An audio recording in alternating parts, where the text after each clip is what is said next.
Les groupes. Pour gérer les groupes, on va réorganiser un peu notre scène avec plusieurs objets.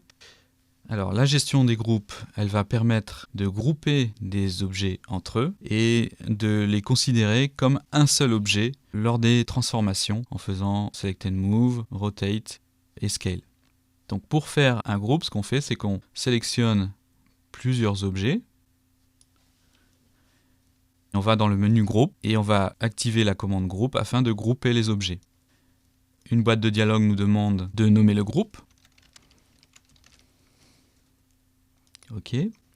Maintenant, ce groupe, on peut le gérer comme un seul et unique objet lors de la sélection. Vous voyez bien que quand je sélectionne l'un des deux éléments du groupe, on a l'autre élément qui est sélectionné. Et lorsque je manipule, je transforme l'objet en le déplaçant avec la fonction Select and Move, les deux objets sont déplacés ensemble. Lorsque je fais une rotation, on fait une rotation des deux objets tous les deux en même temps par rapport à leur nouvel axe de rotation. Et on peut faire de la même manière un redimensionnement, un scale.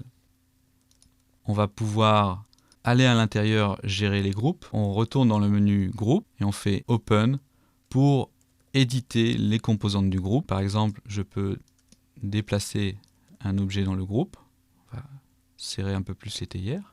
Et lorsque je fais Close, j'ai mes deux théières qui sont groupées avec un espacement différent. CTRL Z, j'annule.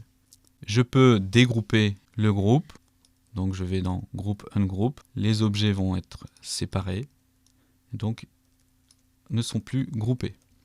Je vais régénérer un groupe. Groupe, groupe. Je renomme mon groupe.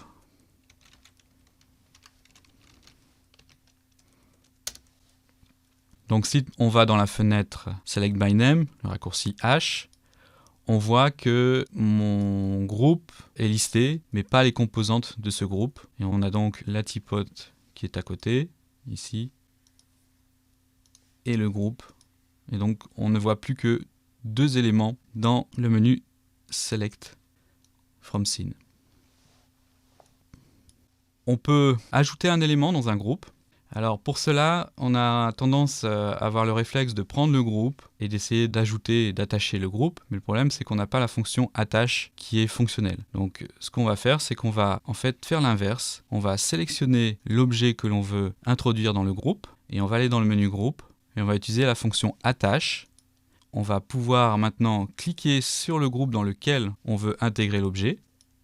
Et maintenant, cet objet fait partie du groupe.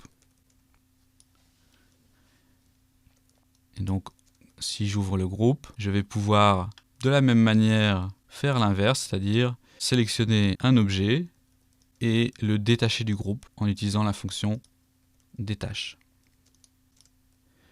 Une chose à ne pas oublier quand on gère les groupes, c'est de fermer le groupe une fois qu'on a fini de manipuler et d'intégrer ou de détacher des éléments. Donc ce qu'il faut faire, c'est aller dans le menu groupe et utiliser la fonction close, il ne faut pas oublier. Alors pour qu'elle soit active, il faut sélectionner un des éléments du groupe ou tous les éléments du groupe et on fait close. On peut exploser un groupe en utilisant la fonction explose. On va tout séparer, un ou plusieurs groupes.